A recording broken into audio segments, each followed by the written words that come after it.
Seaduses on üks selline väikene nõue töökeskkonna spetsialistile, et ta peab olema pädev. Mida see siis tähendab? Paljud küsivad, kas piisab sellest, et käia ära 24 tunni töötervishoiu ja tööohutuse väljaõppel. Mina ütleks selle kohta nii ja naa. Ehk siis mingitel tingimustel jah, näiteks kui inimene on praktiseeriv töökeskkonna spetsialist, tal on vaja lihtsalt mingisugust dokumenti, mis ütleb, et jah, et ta on saanud ka teatud teadmised juurde. Sellisel juhul väga hästi. Aga juhul, kui inimene näiteks ei tea asjast mitte midagi, ta käib koolitusel ära ja arvab, et ta riputab selle tunnistuse seina peale, et nüüd see muudab tema pädevaks, siis ma selles julgen kahelda. Minu jaoks isiklikult muudab pädevaks inimese see, kui ta saab aru töötervishoiu ja tööohutuse seadusest, selle alamaktidest ja ta oskab neid rakendada ja neid on ka rakendatud.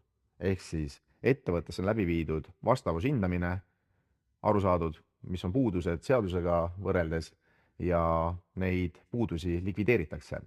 See muudab selle ettevõtte töökeskkonna spetsialisti siis pädevaks spetsialistiks minu arvates. Aitäh kuulamast, kohtumiseni!